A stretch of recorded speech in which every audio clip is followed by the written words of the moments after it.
ए बेटे शीश, जब जब अल्लाह का नाम लिया करो तो साथ में मोहम्मद का नाम जरूर ले लिया करो। बेटे ने अर्ज किया था, बाबा ये कौन है? तो हजरत आदम ने इरशाद फरमाया था, ए बेटे जो सवाल तुम आज कर रहे हो यही सवाल तो हमने कल रब की बारगाह में किया था और अर्ज किया था, ए परवरदिगार जो तू है, ए परवरदिगार ये जन्नत के दरवाजे पे जहाँ तेरा नाम लिखा है वहीं पे मोहम्मद का नाम लिखा हुआ है, ये कौन हस्ती है? तो जवाब इलाही यही मिला था, ए आदम हम तुझे दुनिया में भेज रहे हैं और दुनिया में जाने के बाद मेरे बंदों तक ये पैगाम पहुंचाना जिसके लिए खुदा ने कायनात को बनाया है। वो पैगंबर आया नहीं, आने वाला है। हजरत आदम ने कहा था, ए बेटे शीश जो तू मुझसे पूछ रहा है यही मैंने रब से अर्ज किया था, तो यही दर्स मिला था कि तू अपने आने वाली नस्लों तक ये मिजाज देना, कहना कि जिसके लिए कायनात को सवारा गया वो पैगंबर आया नहीं, आने वाला है। हजरत आदम दुनिया में आए, आने के बाद बेटे शीश को यही दर्स दिया। हजरत शीश पैगंबर ने कहा, ए लोगों अपनी जिंदगी का रोना रोने की जरूरत नहीं है, जिसके लिए खुदा ने दुनिया को बनाया वो पैगंबर आया नहीं, आने वाला है। हजरत आदम से लेके हजरत ईसा तक हर एक पैगंबर की ज़बान यही बोलती रही और जब इन तमाम बोलियों की नजर सरकार ताजदारे अहले सुन्नत मुफ्ती आजम की पढ़ी तो मेरे रजा का लख्त जिगर कहता है, रसूल उन्हीं का तो मुजदा सुनाने आए हैं, उन्हीं के आने की खुशियां मनाने आए हैं। फरिश्ते आज जो धूमें मचाने आए हैं उन्हीं के आने की शादी रचाने आए हैं। और इधर बेटे ने बोल दिया था, लेकिन उससे पहले वालिद की नजर पड़ी तो मेरा रदा बोल रहा था, या रसूल अल्लाह जमीनो जमा तुम्हारे लिए, मकीनो मका तुम्हारे लिए, चुनीनो चुना तुम्हारे लिए, बने तो जहां तुम्हारे लिए, या रसूल अल्लाह दहन में ज़बा तुम्हारे लिए, बदन में है जान तुम्हारे लिए, हम आए यहाँ तुम्हारे लिए, उठे भी वहां तुम्हारे लिए।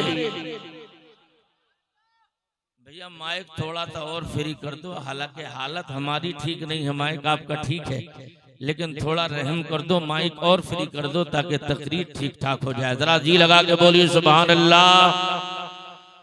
असल में 15 रातें हो गई मुझे रोजाना तकरीर करते हुए, 2 बजे का टाइम रात इस टाइम बम्बई में तकरीर हो रही थी और आज आपके दरमियान हो रही है। सोने को बिल्कुल नहीं मिला है, थकावट अच्छी खासी है, लेकिन हुजूर की मिलाद में है, इंशाअल्लाह ये थकावट का थोड़ी देर में असर खत्म हो जाएगा। आप बिल्कुल तैयार बैठे रहिए। जरा हाथ उठा के बोले लब्बैक या रसूल अल्लाह, और हाथ उठा के बोले लब्बैक या रसूल अल्लाह। पैगंबर आदम अलैहिस्सलाम के गुलामों, अब आपसे मैं अर्ज ये कर रहा हूँ, अल्लाह ने कायनात को मुस्तफ़ा जाने रहमत के लिए तख्लीक फरमाया है। ये दुनिया मुस्तफ़ा जाने रहमत के लिए खुदा ने बनाई है। ये कायनात का अल्लाह ने मुस्तफ़ा जाने रहमत के लिए बनाया है। और जब ये कायनात बनी है तो रबीउल अव्वल की 12 तारीख को दुशंबा के दिन सुबह सादिक के वक्त मुजदे जाफला सुनने को मिल गया। और क्या मुजदा मिला है?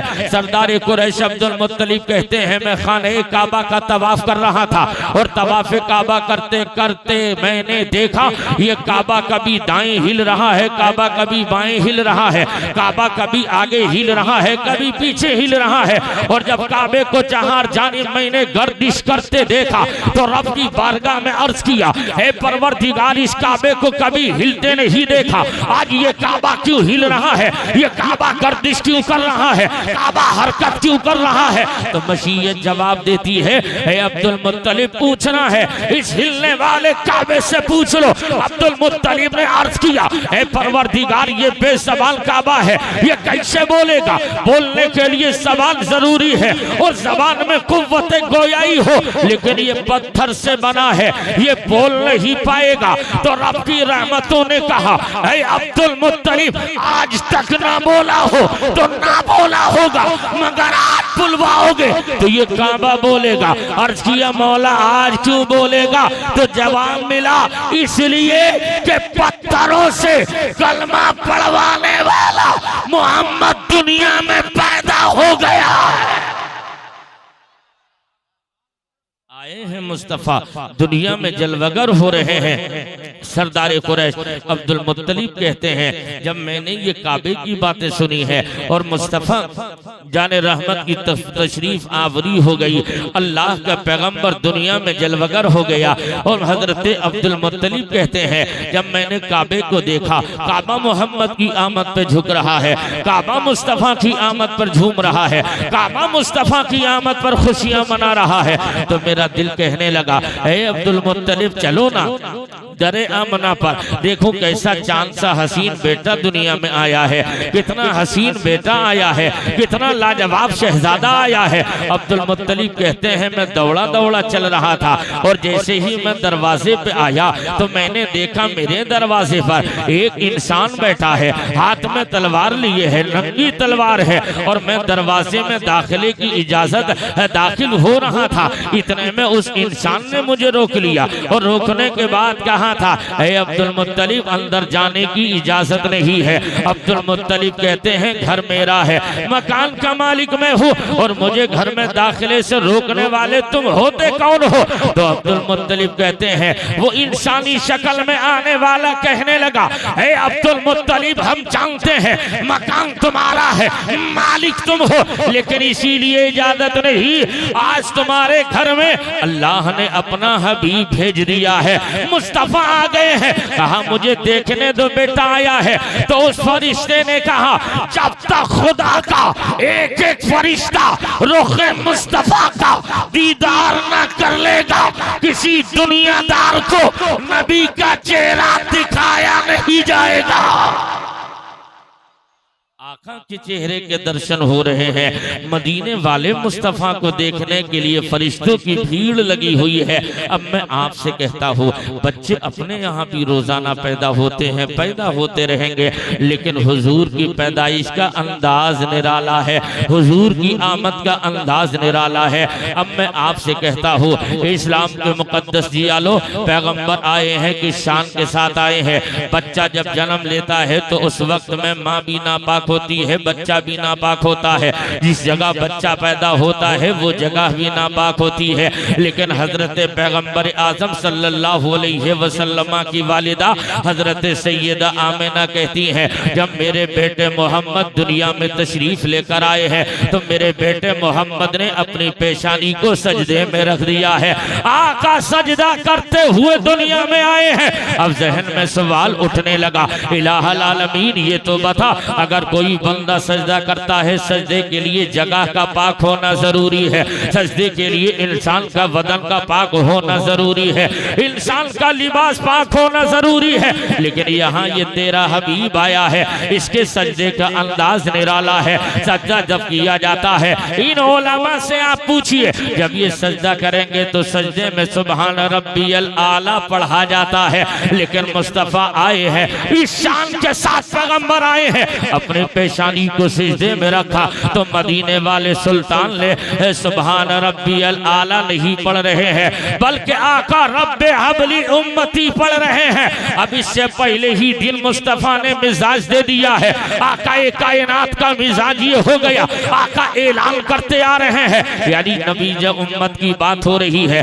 उम्मत की बात इसलिए हो रही है, ये उम्मत का नबी बनकर आया है, ये कायनात का सुल्तान आया है। अब हजरत सफिया बयान करती है, जब दुनिया में बच्चे पैदा होते हैं, उन बच्चों की पोजीशन ये होती है, बच्चा पैदा होता है तो रोता हुआ पैदा होता है। अगर बच्चा पैदा हुआ रोया नहीं तो डॉक्टर ने मशीन में रख दिया, यानी बच्चा बीमार है, और पैदाइश के बाद रोना बच्चे की तंदुरुस्ती की अलामत है। लेकिन वाह मुस्तफा, आप आए हैं तो रोते हुए पैदा नहीं, मुस्कुराते हुए तशरीफ लाए हैं। आका मुस्कुराते हुए क्यों आए? तो दुनिया कहती है, अरे मुस्कुराते हुए क्यों ना आए, और रोते हुए लोगों को मुस्कुराने के लिए मुस्तफा आ गए हैं, और रोने वालों को हंसाने के लिए मुस्तफा आए हैं। आकाए कायनात की जलवागरी हो गई, और जब कौनैन का मसीहा आ गया, सरकार मुस्कुराते हुए दुनिया में तशरीफ लेकर आए हैं। हजरत सफिया बयान करती हैं, जब बच्चे पैदा होते हैं, उनकी पैदाइश का सिलसिले का पैदाइश का अंदाज अलग होता है, और पैदा पैदाइश का अंदाज ये था। हजरत सैयदा आमना कहती है जब मेरे बेटे मोहम्मद की आमद का वक्त करीब हो गया, इतने में बुलबुल सिदरा हजरत जिब्रील अमीन हाजिर बारगाह है और हाजिर बारगाह होकर अर्ज कर रहे हैं, हे मेरे आकाए कायनात की आमद का वक्त हो गया। हजरत आमिना कहती है मुझे प्यास लगी थी, शिद्दत की प्यास लगी है, और उसी शिद्दत की प्यास में और मैंने उनसे कहा कुछ पीने के लिए दे दो। हजरत जिब्रील ने शहद की मानिंद बिल्कुल दूध, मीठा दूध दिया और कहती है आमिना मैंने उसी एक प्याले दूध को पिया। उसके बाद जिब्रील ने फिर पिलाया, उसके बाद जिब्रील ने फिर पिलाया, यहाँ तक कि शिकम सैर हो गई। और उसके बाद आमना कहती हैं हजरत जिब्रील अमीन हाथ बांध के खड़े हैं और खड़े होकर अर्ज कर रहे हैं या रसूल अल्लाह तशरीफ ले आइएगा, आका जलवा दिखा दीजिए, हे मदीने वाले सुल्तान आ जाइए, हे अल्लाह की रहमत आ जाइए, हे अल्लाह के नूर आ जाइए। इधर जिब्रील पुकार रहे हैं आका तशरीफ ले आइए, आका बिल्कुल आका तशरीफ ले आइए। अब हजरत जिब्रील अमीन कहते हैं मुस्तफ़ा जान रहमत की वालिदा हजरत सैयदा आमिना है और आमिना का बयान ये है अचानक मेरी आंखें बंद हुई है और ये सुबह शादी का हसीन वक्त है, यानी रात जा रही है और दिन का उजाला फैल रहा है और इस सुहानी घड़ी में अल्लाह ने आमना के यहाँ अपना महबूब को भेजा और जब महबूब भेजा तो मेरा रज़ा आपका रज़ा सुन्नियों का रज़ा। पुकार उठकर पुकार के कहता है सुबह तैबा में हुई बढ़ता है बाड़ा नूर का, सुबह तैबा में हुई बढ़ता है बाड़ा नूर का। और दूसरे मकाम पे इसी साथ सईद पर नजर गई तो रज़ा कहने लगा ये सुहानी घड़ी चमका तैबा का चाल, ये सुहानी घड़ी चमका तैबा का चाल, उस दिल अफरोज साथ पे लाखों नारे तकबीर, नारे तकबीर, नारे रिसालत, सरकार की आमद, सरकार की आमद, दिलदार की आमद, दिलदार की आमद, मक्की की आमद, जश्न ईद मिलादुन नबी, नारे तकबीर, नारे रिसालत। माशाअल्लाह माशाअल्लाह। अच्छा मुझे बताओ हल्के हल्के गाड़ी लाइन पर आ रही है, समझ में आ रही है मेरी बात आपके? हाँ हाँ कुछ तो बोलो, आ रही है तो हाथ उठा के कह दो, अरे प्यार से बोलो इस उम्मीद पे कि हुजूर हमें देख रहे हैं। किसकी बातें हो रही हैं? और कायनात में हुजूर की से ज्यादा हसीन किसी का जिक्र हो ही नहीं सकता है। और अगर हुजूर की बातें हो गुलामों को अच्छी ना लगे ये मुमकिन ही नहीं है। इसलिए कि महबूब की शान ये होती है जो जिससे मोहब्बत करता है ना उसकी हर हर अदा से प्यार किया करता है। और जो मोहब्बत करने वाला आशिक होता है वही चाहता है बातें किसी की हों लेकिन बीच में मेरे महबूब का तज़किरा हो जाए ताकि उसकी प्यास को करार मिल जाए, उसके वजूद को सुकून मिल जाए। तो अल्हम्दुलिल्लाह हम तो मदीने वाले मुस्तफ़ा के आशिक हैं, आका के दीवाने हैं। अब सरकार का पाकीज़ा बचपन मुलाहजा कर लो। हुजूर दुनिया में तशरीफ लेकर आए, हजरत आमना कहती हैं सरकार जब तशरीफ लेकर आए हैं तो आपकी आंखों में सुरमा लगा हुआ है, आपकी नाक कटी हुई है, आप खतना करे कराए पैदा किए गए, आपके सर में तेल डला हुआ है, कंघी की हुई है। हजरत आमना कहती हैं कि अचानक मैंने देखा एक अब्र जाहिर हुआ और अब्र जाहिर होकर उसने मेरे बेटे मोहम्मद को छुपाया और छुपाने के बाद मेरा बेटा मेरी नजरों से गायब हो गया। और जब नजरों से बेटा गायब हुआ तो मैंने देखा कुछ देर के बाद अब्र छटा तो मेरे बेटे मोहम्मद लेटे हैं, पानी के कतरे टपक रहे हैं। और थोड़ी देर के बाद फिर देखा एक अब्र जाहिर हुआ, उसने मेरे बेटे मोहम्मद को फिर छुपा लिया। और कोई कहने वाला मेरे कान में कह रहा था ऐसा है मोहम्मद को जमीनों की सैर करा दी जाए, मोहम्मद को आसमानों की सैर करा दी जाए, सारी कायनात का दीदार करा दिया जाए। और हजरत आमना कहती है कोई कहने वाला कह रहा था ऐसा है मोहम्मद के हाथों में अल्लाह ने अपने खजानों की चाबियां अता कर दी हैं। अब मुझे कह लेने दो सुन्नियों, अल्लाह हमें दौलत दे रहा है, उस दौलत की चाबियां अल्लाह ने मुस्तफ़ा जाने रहमत के हाथ में रखी हैं। अगर इज्जत मिली है तो मदीने वाले के दरबार से, अगर शोहरतें मिलनी है तो मदीने वाले की चौखट से, अगर औलाद मिल रही है मदीने वाले के दरबार से, इसलिए कि खुदा ने सारी नेमतों की चाबियां मुस्तफ़ा को अता कर दी हैं। और इधर मुस्तफ़ा को नेमतें मिली हैं, अब मुस्तफ़ा जाने रहमत को खुदा ने सारी नेमतों की चाबियां अता की हैं। और उस नेमत को हजरत आमना पाल रही है। और हजरत सैयदा आमना का हाल ये है, एक दिन ऐसा हुआ सरकार मदीना अलैहिस्सलातु वस्सलाम को लेकर हजरत सैयदा आमना प्यार कर रही है। अपने बेटे को पिस्तान से दूध पिलाया और दूध पिलाने के बाद अपने बेटे को आगोशे रहमत में लिया और बहुत ज्यादा मोहब्बत और शफकत का माहौल चल रहा है। और कई दिन आपने दूध पिलाया, लेकिन इधर जब मक्के में बच्चों की आमद का सिलसिला हुआ था तो अरब का दस्तूर ये है, वो अपने बच्चों के लिए देहात की औरतों का इंतखाब करते हैं ताकि बच्चों को देहात की औरतों को दिया जाए, ताकि वो औरतें अपने हमारे बच्चों को दूध पिलाएं और हमारे बच्चे फसाहत और बलागत को हासिल कर ले, हमारे बच्चे फसी हो जाएं, हमारे बच्चों के बदन तरोताजा और अच्छी नशोनुमा हो। इसी गरज से देहात में बच्चों को दिया जा रहा है। और जब देहात में बच्चों को लेने के मसला चला, इधर रब की रहमतों ने आवाज लगाई है, ए लोगो अब तो मोहम्मद दुनिया में आए हैं और उनकी आमद पर अल्लाह ने मक्के में बेटों को जन्म दिया है। और जब मुस्तफ़ा को लेने के लिए दाइयों का सिलसिला आगे बढ़ता है, अब दाइयां कबीले साद की आई, आने के बाद कहा हलीमा ऐसा है तुम्हें कोई बच्चा चाहिए? हाँ चाहिए। कहा यहाँ तो कहत पड़ा हुआ है और कहत का हाल ये है। अब हजरत हलीमा की दास्तान सुनो। हजरत सैयदा हलीमा बयान करती हैं, हमारे घर के हालात इतने पेचीदा थे, हमारे खाने के लिए खाना नहीं, मक्के में कहत पड़ा हुआ है, दरख्तों के पत्ते सूख गए हैं, जानवरों के थन दूध से सूख चुके हैं, लेकिन हमारे यहाँ एक बच्चा पल रहा था, उसे भी दूध पिलाने के लिए पिस्तान में दूध नहीं था। जब खाना नहीं तो दूध कहाँ बनेगा? तो वो औरतें कहने लगी हलीमा इस वक्त में मक्के में बच्चों ने जन्म लिया है, अमीरों के बच्चों ने जन्म लिया है, तू भी एक बच्चा ले ले ताकि घर की गरीबी दूर हो जाए। हलीमा कहती है मैं दौड़ी दौड़ी अपने शौहर हारिस के पास आई और हारिस से कहा मेरे सरताज चलो मक्का चल रहे हैं, वहाँ बच्चों ने जन्म लिया है, अमीरों के बच्चों ने जन्म लिया है, और जब अमीरों के बच्चे आए हैं तो हम भी एक बच्चा ले लेंगे ताकि हमारी भी घर की गरीबी दूर हो जाए। हारिस कहते हैं सवारी कमजोर है,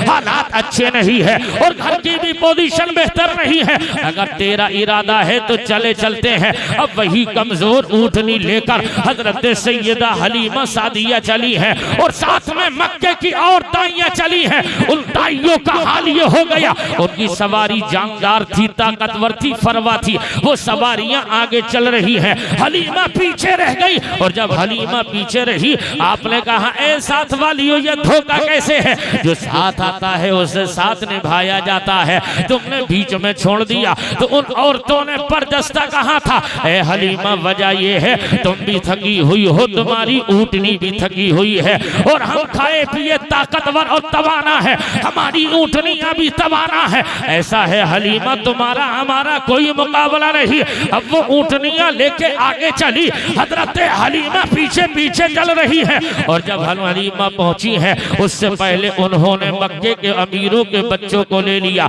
और जब अमीरों के बच्चे को लिया अब कोई बच्चा हलीमा को न मिला। हजरत सैयदा हलीमा कहती है दिन निकला मैं तवाफ़े काबा कर रही थी और तवाफ़े काबा से फरागत के बाद मैंने खाने काबा को पकड़ा और पकड़ने के बाद अर्ज किया मेरे मालिक मैं गरीब हूँ, निहत्ती हो, मेरे यहाँ खाने का इंतजाम नहीं, कहत पड़ा हुआ है बड़ी गरीब हो। परवरदिगार इस उम्मीद पे आई थी मक्के में अमीरों के बच्चों ने जन्म लिया है तो एक बच्चा मैं भी लेकर अपने घर ले जाकर उसकी खिदमत करके इनाम हासिल करूंगी। लेकिन मौला यहाँ सारे बच्चे बढ़ चुके हैं, इधर रब की रहमतें मुस्कुरा रही है, हजरत हलीमा रो रही है और पीछे मुस्तफा के दादा अब्दुल मुत्तलिब ने रोना सुना।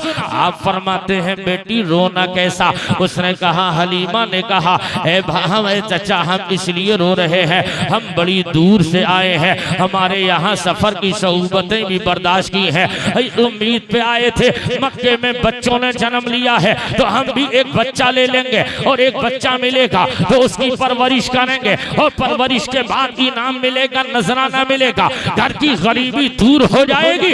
हलीमा कहती है उस बुजुर्ग ने हमारी बात सुनी और सुनने के बाद हमसे कहा, ए बेटी बता तेरा नाम क्या है? तो हलीमा ने कहा मेरा नाम हलीमा और सादिया है। तो आपने कहा दो दो खुसूसियतें तेरी है, अल्लाह तेरे नसीबे को चमकाएगा, तेरा भाग बढ़ाएगा। इतना सुना हलीमा से उन बुजुर्गों ने कहा, ए बेटी अब तुझे बताए दे रहा हो, ये जो सामने घर दिख रहा है यहाँ पे अल्लाह ने एक बेटे को दुनिया में भेजा है और वो मेरा पोता अब्दुल्ला का बेटा है। कहा बेटी ऐसा है, उसकी शान ये है जब वो दुनिया में आया था तो उसकी आमद पे काबा झूम रहा था, जब दुनिया में आया है उसकी आमद पे काबा झूम रहा है। तो जब ये कैफियत सुनी अब्दुल हजरत हलीमा कहती है मेरे दिल में ख्वाहिश हुई कि मैं इस बच्चे से क्यों ना दर्शन और दीदार कर लूं और बरकत हासिल न करूं। अब मेरे दिल में इश्तियाक पैदा हुआ, कहाँ है मुस्तफ़ा, कहाँ है वो लाडला शहजादा। तो हजरत अब्दुल मुत्तलिब कहते हैं मैं पीछे पीछे चला, हलीमा को आगे आगे कर दिया, हलीमा आगे आगे चल रही है और पीछे पीछे सरदारे कुरैश अब्दुल मुत्तलिब चल रहे हैं। और जैसे ही घर में दाखिला हुआ तो हजरत हलीमा ने सलाम किया, हजरत आमना ने जवाब दे दिया और जब आमना ने जवाब दिया तो आप फरमाती हैं कौन हो? हलीमा कहती है मैं हलीमा हो, कबीले साथ की रहने वाली हो। किस लिए आई हो? कहा बच्चा लेने के लिए आई थी, लेकिन मक्के के सारे बच्चों को तो अमीर दाइयों ने ले लिया, मेरे हिस्से में कोई न बचा, तो मैंने सोचा आप ही के बच्चे को ले लिया जाए दूध पिलाने के लिए। अब हजरत सैयदा आमना कहती है दूध तो पिलाने के लिए दे दिया जाएगा, लेकिन इसके सर पे बाप का साया नहीं है, ये दुर्रे यतीम पैदा हुआ है। हजरत हलीमा ने जब ये सुना कहा वो बातें सब छोड़ो, लेकिन बताओ देना है कि नहीं? आमना कहती है देना है। कहा चेहरा तो दिखाओ। तो आमना कहती है चेहरा देखने से पहले इस बच्चे की शान सुन लो। कहा है हलीमा, क्या हलीमा बोली क्या शान है? तो आमना कहती है शान ये है जब भी ये पैदा हुए तो रोते हुए नहीं मुस्कुराते हुए पैदा हुए हैं, और जब ये पैदा हुए तो मुस्कुराते हुए इन्होंने पेशानी को सिजदे में रखा है और अब्बे हमली उम्मती बोला है। हलीमा कहती है शौक बढ़ता जा रहा था और मैं करीब गई और जब मैंने मोहम्मद के सर से अपने को उस कपड़े को हटाया जिसमें सरकार लिपट कर आराम कर रहे हैं, हजरत हलीमा सादिया कहती हैं जैसे ही मैंने चेहरे से नकाब हटाया तो उन्होंने मुझे नजर उठा के देखा और मुझे देखकर मुस्कुराए। हलीमा कहती हैं इधर मुस्तफा का मुस्कुराना था, इधर दोनों लब खुले, उन लबों से नूर निकला कि उस घर से लेके आसमान तक उजाला ही उजाला हो गया। सुभान अल्लाह। नारे तकबीर, नारे रिसालत, सरकार की आमद, दिलदार की आमद, मक्की की आमद, मदनी की आमद, सरकार की आमद, जश्न ईद मिलाद नबी।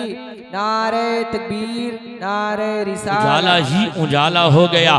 हजरत सैयदा हलीमा सादिया बयान करती हैं जब ये मैंने हालात देखे, देखने के बाद मैंने दायां पिस्तान बढ़ाया और दायां पिस्तान बढ़ाने के बाद मैंने अपने बेटे को पिलाया तो सरकार ने दाएं पिस्तान से दूध पीना शुरू कर दिया।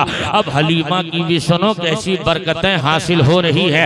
हजरत सैयदा हलीमा कहती है कि जब मैंने पहले पोजीशन ये थी कि मेरे पिस्तान में दूध नहीं था, लेकिन जैसे ही मोहम्मद के लिए बढ़ाया है तो ऐसा लग रहा है दूध की नदियां उतर रही है और सरकार ने दाएं पिस्तान से पिया, बाएं को छोड़ दिया। उसके बाद कहती है मैंने सीने से लगाया और सीने से लगाने जाने के बाद मैं अपने बेटे मोहम्मद की बलाएं ले रही थी, और जब मैंने अपने उसी शहजादे मोहम्मद को लेकर अपने घर से आमना के घर से निकलने लगी तो सरकार के दादा सरदार कुरैश अब्दुल मुत्तलिब इरशाद फरमाते हैं, ए हलीमा बेटे को लेके जा रही हो, ख्याल रखना। हाँ हाँ लेकर जा रही हूँ। हलीमा ने कहा हाँ हाँ ख्याल रखा जाएगा। तो जैसे ही आगे बढ़ी दरवाजे से आखिरी सलाम किया तो अब्दुल मुत्तलिब कहते हैं, ए हलीमा ज़्यादा सफर भी लेती चली जाओ और सफर के खर्चे भी लेते चले जाओ, तो मैं ज़्यादा सफर की जरूरत नहीं, कुछ सामान ले लो, खाने पीने की चीजें ले लो ताकि तुम्हें सफर में मुसीबतें ना हो। तो हलीमा ने कहा, फज़ले रब्बुल औला, और क्या चाहिए, मिल गए मुस्तफा, और क्या चाहिए। माशाअल्लाह माशाअल्लाह, क्या बात है, सुभान अल्लाह सुभान अल्लाह। फजले रब्बुल औला, और क्या चाहिए, मिल गए मुस्तफा, और क्या चाहिए। जिनके हाथों में दामने मुस्तफा हो उसे रोजे जज़ा, और क्या चाहिए। हलीमा लेकर नबी को चल रही है। अब वही कमजोर ऊँटनी है जिस ऊँटनी पे हलीमा ने नबी को रखा है। आज से पहले वो चलने का नाम नहीं ले रही थी, और जब हुजूर को बिठाया है तो रुकने का नाम नहीं ले रही है, और जब रुकने का नाम नहीं लिया तो जो पहले वाली औरतें थी वो आगे निकल गई और हलीमा पीछे थी। लेकिन जब हलीमा उनसे आगे निकली है, हवाओं से बात करती हुई ऊँटनी चल रही है, फनाओं से बात करती हुई चल रही है, और जब आप आगे निकल गई तो वो खातून तमाम मक्के की औरतें कहने लगी, हलीमा क्या सवारी बदल दी है। हजरत हलीमा कहती है, सवारी नहीं बदली है, सवार बदल गया है। पहले मैं सवारी थी, अब इस पे मोहम्मद सवार हो गया। और जब यही तक नहीं, मुस्तफा को लेके बस्ती में गई है, और जब बस्ती में ले जाने के हालात ये हो गए, जो बस्ती पूरी कहत ज़दा है, जिसमें जानवर भी भूखे तड़प रहे हैं, उनके खाने का बंदोबस्त नहीं है, इंसानों के भी खाने का इंतजाम नहीं है। खुद हलीमा कहती है, अगर हमें भूख लगती तो पेड़ों के पत्ते खा खा कर गुजारा करते हैं, लेकिन मुस्तफा आए हैं, बरकतें नाजिल हो गई है। और बरकतों का हाल ये था, हजरत हलीमा कहती हैं, जब मैं अपने घर में मोहम्मद को लेके गई और ले जाने के बाद परवान चढ़ते रहे मुस्तफा की परवरिश हो रही है, तो अब गरीब की औरतें आकर कहती हैं, हलीमा ये बता, कहत पड़ा हुआ है, लोगों को खाने के लिए तेल मैसर नहीं है, और तू पूरी पूरी रात चराग चलाए रहती है, इसकी वजह क्या है। तो हलीमा कहती हैं, ये चराग में नहीं जलाती। तो कहा फिर उजाला किस चराग का है। कहा ये चराग का, ये हलीमा के चराग का उजाला नहीं, आमना के चराग का उजाला है। आका आए हैं तो उजाले हो रहे हैं, आका आए हैं तो रहमत की बरखा बरस रही है। हलीमा ने जब ये अंदाज देखा तो हजरत हलीमा के बच्चे की बरकतों की पोजीशन ये हुई। हजरत हलीमा कहती है, अगर किसी का मोहल्ले में बीमार होता बच्चा, आती आने के बाद कहती, ए हलीमा अपने बरकत वाले बच्चे के पैरों का गुसाला दे दो ताकि हमारे बच्चों की बीमारी दूर हो जाए। हलीमा कहती है, मैं अपने बेटे मोहम्मद के पैरों पे पानी डालकर उस गुसाले को देती, उन बीमारों को शिफा अता होती। और आला हजरत कहते हैं, शाफियों नाफी हो तुम, वाफियों काफी हो तुम, दर्द को कर दो दवा, तुम पे करोड़ों दुरूद। आका मौला की शान ये है कि अगर बीमार पे हाथ रखा जाता है तो सरकार के दस्ते नबुव्वत की बरकत ये है, बीमार शिफा याब हो रहा है, बीमारी दूर हो रही है और शिफा हासिल हो रही है। अब इसी असना में सिलसिला आगे बढ़ रहा है। अब उसका सिलसिला यूं दराज होता है, सरकार पल बढ़ रहे हैं, आकाए कायनात बड़े होते जा रहे हैं। और उसी घर के अंदर एक बच्ची है, जिस बच्ची को हिस्ट्री ने हजरत शीमा का नाम दिया है।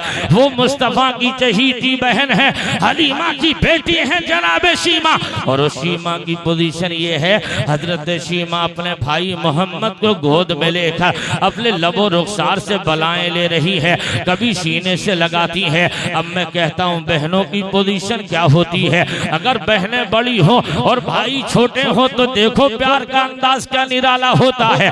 हर बहन अपने आप से ज्यादा अपने छोटे भाई से प्यार किया करती है। खुद न खाएगी मगर भाइयों के लिए छुपा के रख देगी, अपने लिए नहीं खाएगी, भाइयों का ख्याल रहेगा। लेकिन ये बहनों की फितरत होती है, अपने भाइयों का मान बढ़ाना, अपने भाइयों से जान से ज्यादा प्यार करना, ये बहनों की फितरत है।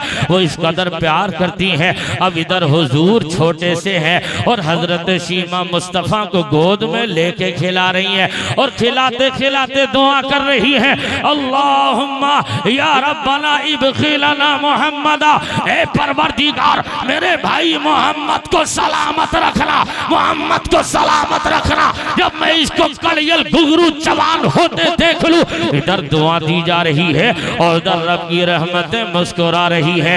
हजरत हलीमा की शीमा प्यार कर रही है और उस वक्त में अरब का हाल ये था और आज भी देहातों का हाल ये है कि असर के वक्त में हमारे घरों में खाना बनता है। उस वक्त में जो बच्चे छोटे होते हैं उन छोटे बच्चों को बड़े बच्चों को दे दिया जाता है, जाओ बाहर रास्ते में ले जाके इनको बहला लो, इन बच्चों को ले जाके खिला लो, ताकि माँ आजादी के साथ में घर का खाना बना ले और बच्चों को तकलीफ ना हो। हजरत शीमा कहती है मैं भी अपने भाई मोहम्मद को लेके आ जाती और जब लेकर के मैं मोहम्मद को खिलाने लगती और खिलाने का हाल ये होता, अपने भाई को खिलाती रहती, शाम को वापस घर आ जाती।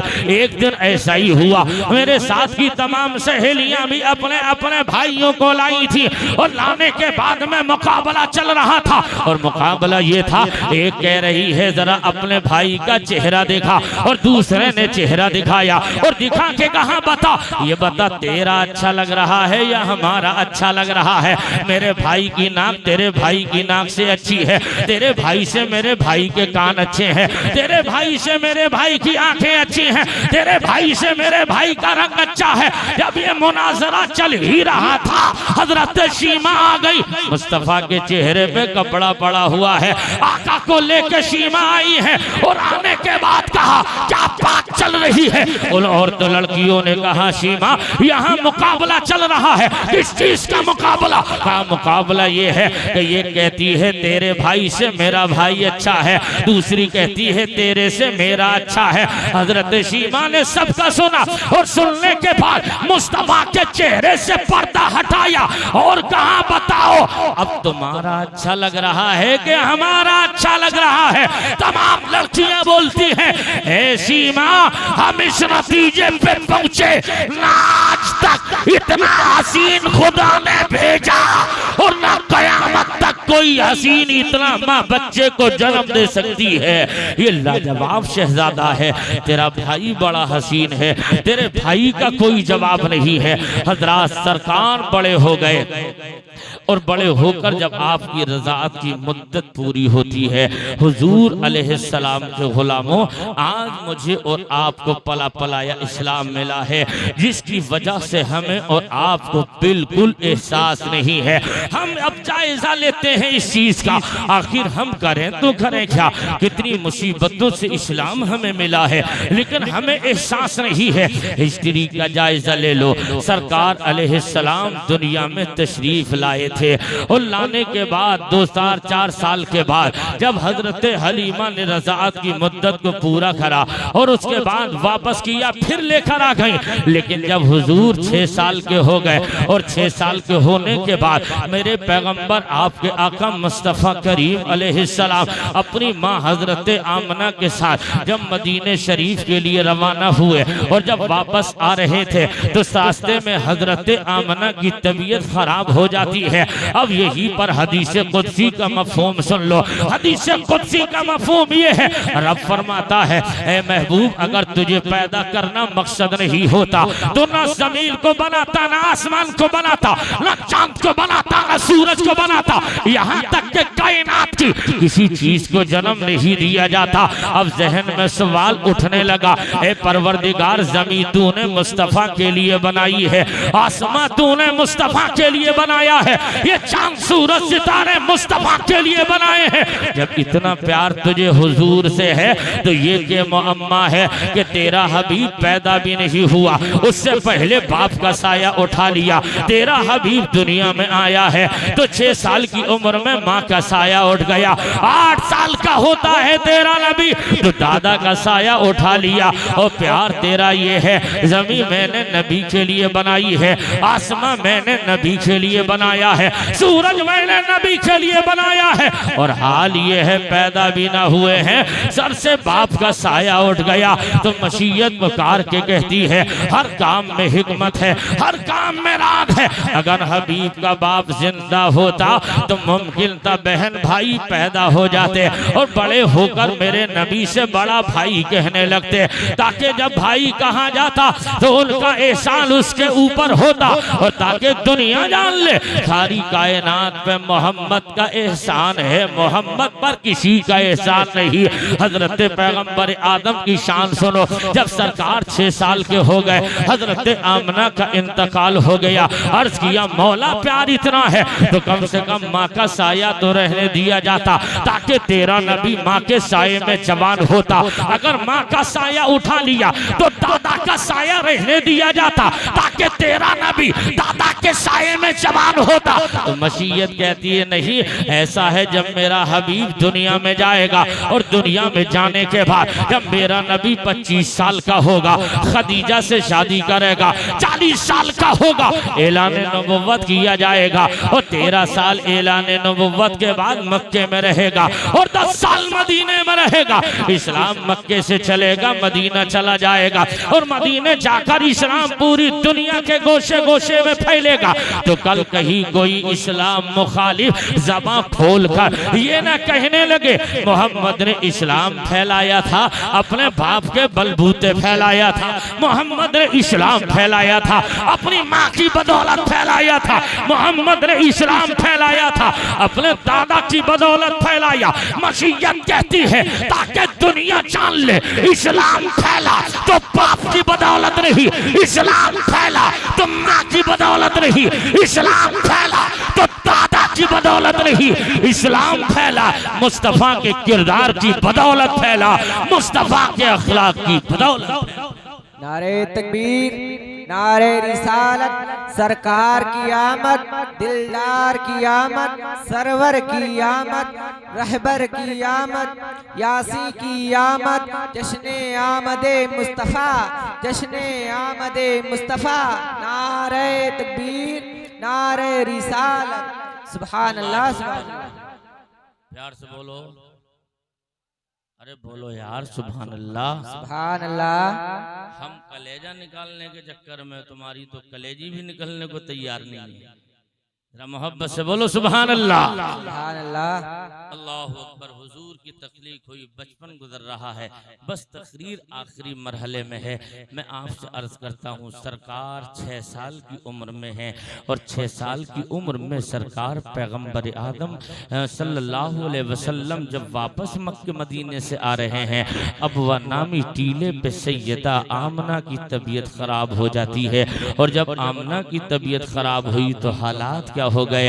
एक दिन मस्जिद नबवी है, मदीने वाले मुस्तफ़ा हैं, आपने मगरिब की नमाज पढ़ाई, नमाज मगरिब पढ़ाकर हुजूर मुसल्ले पे बैठ गए। और जब मुस्तफ़ा मुसल्ले पे बैठे हैं अचानक हुजूर हिचकियाँ लेने लगते हैं और हिचकियों का हाल ये है सहाबा ने हुजूर को हिचकते देखा, आगे बढ़े अर्ज किया या रसूल अल्लाह आपकी आंखों से आंसू निकल रहे हैं, आका किस चीज ने रुलाया है, आका किस चीज ने परेशान किया है। तो मेरे आका इरशाद फरमाते हैं मेरे सहाबा आज मुझ मोहम्मद को अपनी माँ आमना की याद आ रही है, अपनी माँ की याद आ रही है, अपनी माँ की याद आ रही है, उसी माँ की ममता मुझे याद करके रुला रही है। आका फरमाते हैं इतना इरशाद जैसे ही सहाबा ने सुना है उसके बाद सहाबा की चीखें निकल गई। जिनके बाप जिंदा मर चुके हैं वो बाप को याद करके रो रहे हैं, जिनकी माँ का इंतकाल हो गया, वो माँ को याद करके रो रहे हैं। जब मस्जिद नबवी में चीखों की आवाजें, सिसकियों की बढ़ी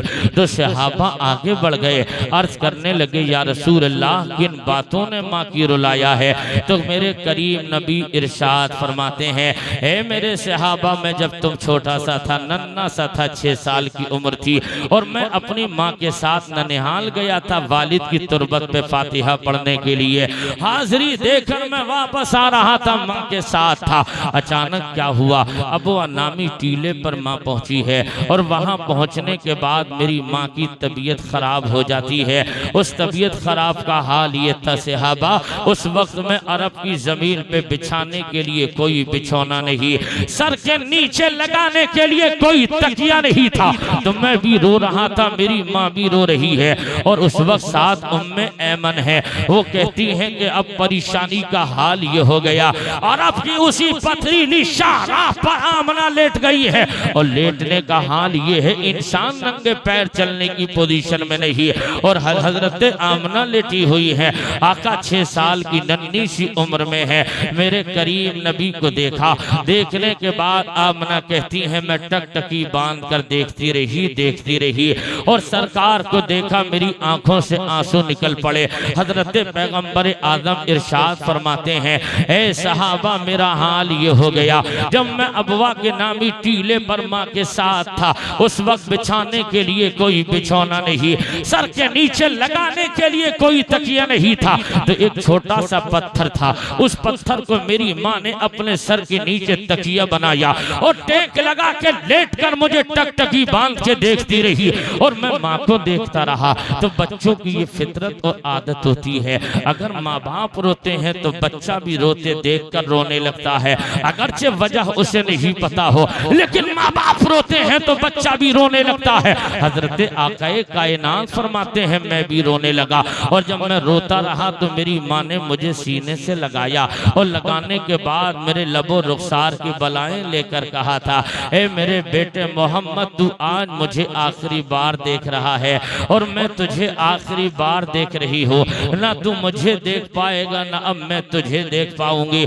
आका कहते हैं, सहाबा मेरे पैरों के नीचे लगा जमीन निकल गई हो, पैदा होकर मैंने बाप का चेहरा नहीं देखा, और आज मेरी माँ मुझसे ये बोल रही है। सरकार अलैहिस्सलाम ज़ारो कतार रो रहे हैं, सहाबा भी रो रहे हैं। आका फरमाते हैं, सरकार के गुलाम अर्ज करते हैं, आका आगे का मंजर बताओ। तो मेरे नबी फरमाते हैं, फिर मेरी माँ को इफाका हुआ, तो मेरी माँ ने कहा, मेरे बेटे मोहम्मद, मैं दुनिया छोड़ रही हूँ, लेकिन मैंने एक तेरे जैसा हसीन बेटे को जन्म दिया है। लोग मरते हैं, उसका नाम मिट जाता है, लेकिन मैं मर जाऊंगी मगर मेरा नाम तेरी वजह से अल्लाह जिंदा रखेगा। जब जब तेरा नाम लिया जाएगा तो मेरा लिया जाएगा। हजरत पैगंबर आदम इरशाद फरमाते हैं, अभी बात हो रही थी, अचानक मेरी माँ ने दम तोड़ दिया, और जब मेरी माँ दम तोड़ती है, सरकार के गुलामों मुझे ईमानदारी से बताओ, उन बच्चों से पूछो जिन बच्चों ने पैदा होकर बाप का चेहरा न देखा हो, उन बच्चों से पूछो जिन बच्चों ने बचपन में माँ का साया उनके सर से उठ चुका हो। बाप की कीमत क्या होती है, माँ की कीमत क्या होती है, वो बताएंगे। जिसके सर पे माँ बाप का साया ना हो, वो तरसते रहते हैं, काश मेरे सर पे बाप का साया होता। और कभी कभी तन्हाइयों में हम लोगों को भी ख्याल आता है, ऐसा है अगर आप गरीब रहते हैं और जब गरीबी का दौर हो तो माँ बाप सलामत है, और जब खुशहाली का जमाना आता है तो माँ बाप इंतकाल कर जाते हैं। आपके पास गाड़ी है, बंगला है, पैसा है, सब कुछ है, अगर कमी है तो एक माँ बाप की कमी होती है।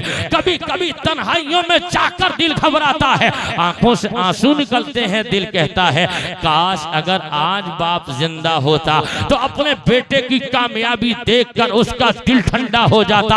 आज माँ जिंदा होती तो उस अपने बेटे को देखकर उसका कलेजा ठंडा होता। ये ये हर बच्चा दिल में सोच रहा है। आकाए कायनात के गुलामों 6 साल के हुजूर हैं। हजरत सैयदा उम्मे ऐमन बयान करती हैं, जब आमना का इंतकाल हो गया, हमने उसी अबवा नामी टीले पे काले पत्थरों की कब्र बनाई और हम अपने मोहम्मद को लेके एक तरफ जाकर लेट गई और मैंने अपने गोद में मोहम्मद के सर को रखा, सीने से लगाया। रात हुई थी, मुझे नींद आई, मेरी गोद की गिरफ्त ढीली हुई तो मैंने देखा कि मेरी गोद में मोहम्मद नहीं है, मोहम्मद नहीं है। मैंने कहा उम्मे ऐमन ये बताओ, जिसके सर से माँ का साया उठा है उसे नींद कहाँ आ जाएगी? जिसने पैदा होकर बाप का चेहरा न देखा हो, एक सहारा माँ का हो, वो भी घर से बेघर दूर हो, उस बेटे को नींदें कहाँ है? उस बेटे को करार कहाँ है? उस बेटे को सुकून कहाँ है? हजरात उम्मे ऐमन कहती हैं, अब मैं देख रही हूँ गए तो गए कहाँ, इनके दादा को जवाब क्या दिया जाएगा? हजरात उम्मे ऐमन कहती है, मैं आगे बढ़ी लेकिन बचपन से मोहम्मद की शान ये है, मेरे रजा कहते हैं उनकी महक ने दिल के गुंचे खिला दिए हैं, जिस राह चल दिए हैं कूचे बसा दिए हैं। अल्लाह क्या जहन्नम अब भी न सर्द होगा, रो रो के मुस्तफा ने दरिया बहा दिए हैं। आका जिधर से गुजरते हैं रास्ते खुशबू से मुअत्तर होते हैं, खुशबुएं बताती हैं मुस्तफा इधर गए हैं, रास्ते बताते हैं आका इधर गए हैं। अब हजरत उम्मे ऐमन कहती है, मैं आगे बढ़ी तो मैंने देखा कोई रो रहा है और रोने की आवाज इतनी पुरसोज है। आका उम्मे ऐमन कहती है, मैं आगे बढ़ी और बढ़ने के बाद जैसे ही आमना की कब्र पे पहुंची और कब्र आमना पे जाकर मैंने देखा हुजूर ने अपने नन्हे नन्हे हाथों से अपनी माँ के काले कब्र के काले पत्थरों को अपनी बाहों में ले लिया है और बाहों में लेकर मुस्तफा अपनी माँ से चिपट कर अम्मी अम्मी कह कर के आवाज दे रहे हैं। आका अम्मी अम्मी पुकार रहे हैं। उम्मे ऐमन कहती, ऐसा लगा मेरा कलेजा फट जाएगा। लोगों करीब आओ, जहन हाजिर रखो, अगर तुम्हारे इलाके में किसी जवान का इंतकाल होता है और उस जवान का इंतकाल हुआ है, उसका 2-4 साल का बच्चा हो और जब वो बच्चा अपने बाप के जनाजे की चारपाई के करीब जाता है तो पोजीशन ये होती है मेरे अजीज, उस वक्त उस बच्चे की पोजीशन उसे कुछ पता नहीं है। इधर तमाम लोग चारपाई के इर्द गिर्द खड़े हैं, हर इंसान उस बच्चे के सर पे दस्ते मोहब्बत रख कर कहता है, ओ मेरे लाल परेशान मत हो, हम तेरे चचा हैं, तेरी खिदमत करेंगे, तेरी जिम्मेदारियां उठाएंगे। मगर इसी असना में अगर वो बच्चा अपने बाप की चारपाई के करीब जाकर अगर बाप को बाप कहकर सदा देता है तो लोगों के कलेजे दहल जाते हैं, लोगों की चीखें निकल जाती हैं। जो कभी न रोया मगर आज रो रहा है, जिसकी आंख से कभी आंसू न निकला मगर अब रो रहा है, क्योंकि बच्चे की दर्द भरी आवाज यही बोल रही है, इंसान को झिझोड़ के रख देती है। और हजरत उम्मे ऐमन कहती है, जब मुस्तफा कब्र आमना पे है, कहते हैं अम्मी अम्मी, आका अम्मी अम्मी कह रहे हैं, अम्मी किसके सहारे पे छोड़ कर जा रही हो? तुमने अपना चेहरा छुपा लिया है किसके भरोसे पे? एक इस्लाम के सुन्नी गयूर मुसलमानों, अगर कलेजे में से पत्थर नहीं तो दिल से के कानों से सुन लो, मुस्तफा रो रहे हैं, अपनी माँ को माँ कहकर आवाज दे रहे हैं, लेकिन माँ अब आवाज देने की पोजीशन में कहाँ है? काले पत्थरों में हमेशा के लिए आराम कर रही है। आकाए कायनात के गुलामों, उम्मे ऐमन कहती है, मैंने मोहम्मद को गोद में ले लिया और गोद में लेकर मैंने ऊँटनी पे बिठाया और बिठाकर जब वापस आने लगी तो जहां तक कब्र दिखती रही, आका मुड़ मुड़ कर अम्मी अम्मी कहकर सदाएं लगा रहे हैं, आका अम्मी कहकर आवाज लगा रहे हैं। हजरात अब यही बात रोक कर मस्जिद नबवी आ जाओ। आका के गुलामों ने अर्ज किया था, या रसूल अल्लाह क्या मामला है? तो पैगंबर ने कहा, मुझे मेरी माँ की याद आ रही है। आका फरमाते, आज सब कुछ है, अगर आज मेरी माँ जिंदा होती तो मेरे दिल को सुकून मिलता। कहा कि मेरे पैगंबर किन चीजों ने रुलाया, तो सारा माजरा सुनाकर आका फरमाते हैं अगर आज मेरी माँ जिंदा होती और मैं तुम्हें इसी हुजरे से निकलकर मुसल्ले पे खड़ा हो जाता और मेरी माँ सामने हुजरे में खड़े होकर मुझे आवाज लगाती, हे बेटे मोहम्मद मेरे करीब आ जा। आका फरमाते हैं मैं नमाज रोक देता, माँ के कदमों से लग जाता, मैं नमाज रोक देता, माँ के करीब हो जाता। अब मैं आपसे कहता हूँ जवानों, हुजूर के मिलाद में आए हो तो ये पैगाम दिल की डायरी पे नोट करते चले जाना। आपके साथ कितने ही बड़े मामलात हो, लेकिन माँ बाप के गुस्ताख कभी मत बनना, माँ बाप की बेहुरमती मत करना, माँ बाप की इज्जत करना। अगर ये सलामत है तो तेरा घर बार सलामत है। इसलिए आका फरमाते हैं मगर जिसका माँ राजी उसका बाप, जिसके माँ बाप राजी होते हैं उससे अल्लाह राजी होता है, अल्लाह का रसूल राजी होता है।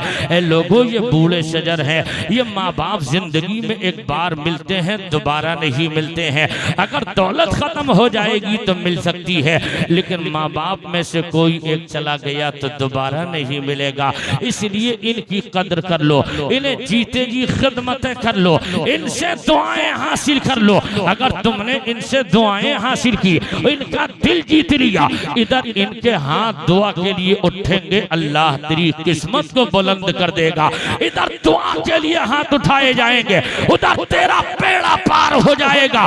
आकाए कायनात के गुलामों, बाप क्या चीज है। ए लोगों, अगर बाप की कदर समझना है, उन बच्चों से पूछो जिनका बाप नहीं है। अगर तुम्हारे बाजुओं में ताकत आ गई, तुमने कदर खो दी है।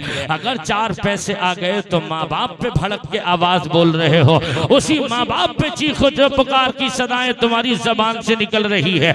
हया करो, इसलिए कि ये तेरा वो बाप है। लेकिन माँ की ममता तो दिखती है, बाप की शफकतें नजर नहीं आती। माँ तो अगर कोई बात होती है तो आंखों में उसकी आंसू जल्दी आ जाते हैं, लेकिन बाप जब जरूरत से ज्यादा टूट जाता है तब आंसू निकलता है। इसलिए कि मर्द हर हल्की परेशानी पर रोता नहीं है, उसका दिल मजबूत होता है, इतनी आसानी से आंसू नहीं निकलता। लेकिन मोहब्बत और शफकत देख ले। ए लोग, मेरे दोस्त, अगर तू परेशान होकर बाहर से आए, तेरे चेहरे पे कुमलाहट और पसमुर्दगी के आसार हो, उस वक्त में तेरा बाप तेरा चेहरा पढ़कर चारपाई के करीब बिठाकर तुझसे पूछ ले, ओ मेरे बेटे परेशान क्यों हो, तो जवाब दिया जाएगा, अब्बा हम इसलिए परेशान हैं, कारोबार में नुकसान हो गया, हम इसलिए परेशान हैं कि नुकसान हो गया, कर्जे वाले कर्जे का तकाजा कर रहे हैं। लेकिन उस वक्त में वो बाप जिसे चलने की ताकत नहीं है, जिसमें उठने की ताकत और हिम्मत नहीं है, उसके बावजूद सारी ताकत जमा करके बेटे के पीठ पर हाथ मार के कहता है, ओ मेरे बेटे घबराने की जरूरत नहीं, तेरा बाप अभी जिंदा है, तेरा बाप अभी जिंदा है। ए लोगों, अगर बाप चला गया तो ये मीठी बोलियां तुम्हें कौन सुनाएगा? अगर तुम्हारा बाप दुनिया छोड़ गया तो ये प्यार भरे जुमले कौन बताएगा? और मैं आपसे पूरी जिम्मेदारी के साथ कहता हूँ, सारी दुनिया वाले तुझे दौलत दे सकते हैं, तुझे दौलत मिल जाएगी, लेकिन जो खुदा ने तेरे लिए उस बाप के उन दबे जुमलों में प्यार रखा है, वो तुझे प्यार किसी दुनिया की दौलत में नसीब नहीं होगा, वो करार तुझे नसीब नहीं होगा। इसलिए आज के जलसे से ये पैगाम ले लो, जिसके माँ बाप सलामत हैं वो उनकी इज्जत करे, जिनके माँ बाप इंतकाल कर गए हैं वो बख्शिश की दुआ करें। और इस्लाम की बेटियों, माओ, तुमसे भी कहता हूँ, तुम पर्दे का ख्याल रखो, अपनी पेशानियों में सिजदों की तड़प पैदा करो। तुम चलो तो कनीज़े फातिमा बन के चलो, तुम्हारे घरों में कुरान की तिलावत की नगमे बुलंद होने चाहिए। तुम अदबुल फातिमा की कनीज बन के दुनिया के सामने निकलो, पर्दा और हया बन के निकलो, ताकि गैरों के लोग देखकर ये कहने पे मजबूर हो जाएं, 1400 साल के बाद जब फातिमा की कनीज का पर्दा ये है तो मोहम्मद की बेटी फातिमा का पर्दा कैसा होगा? जब उनकी कनीजों का ये हाल है तो फातिमा का क्या हाल होगा? और गुलामों, तुमसे भी कहता हूँ, आज के जलसे से उठो, सुबह फजर की नमाज के लिए मस्जिद में आओ, अपने उलमा की इज्जत करते हुए इनसे करीब होकर 5 वक्त नमाज की पाबंदी करो, उठते बैठते नबी पे दुरूद पढ़ो, जिंदगी का लम्हा लम्हा शरीयत के दायरे में रह कर गुजारो। और जब तुम दुनिया छोड़ने वाले हो, बिस्तरे मर्ग पर हो, इजराइल फरिश्ता आने वाला हो, आप हो, आपकी जबान हो, आला हजरत के ये मिसरे हो और गुनगुनाते हुए दुनिया छोड़ो। उन्हें जाना, उन्हें माना, ना रखा गैर से काम, लिल्लाहिल हम्द में दुनिया से मुसलमान गया। अस्तगफिरुल्लाह रब्बी मिन कुल्लि ज़म्बिन व तूबु इलैहि व मा अलैना इल्लल बलाग। अस्सलाम।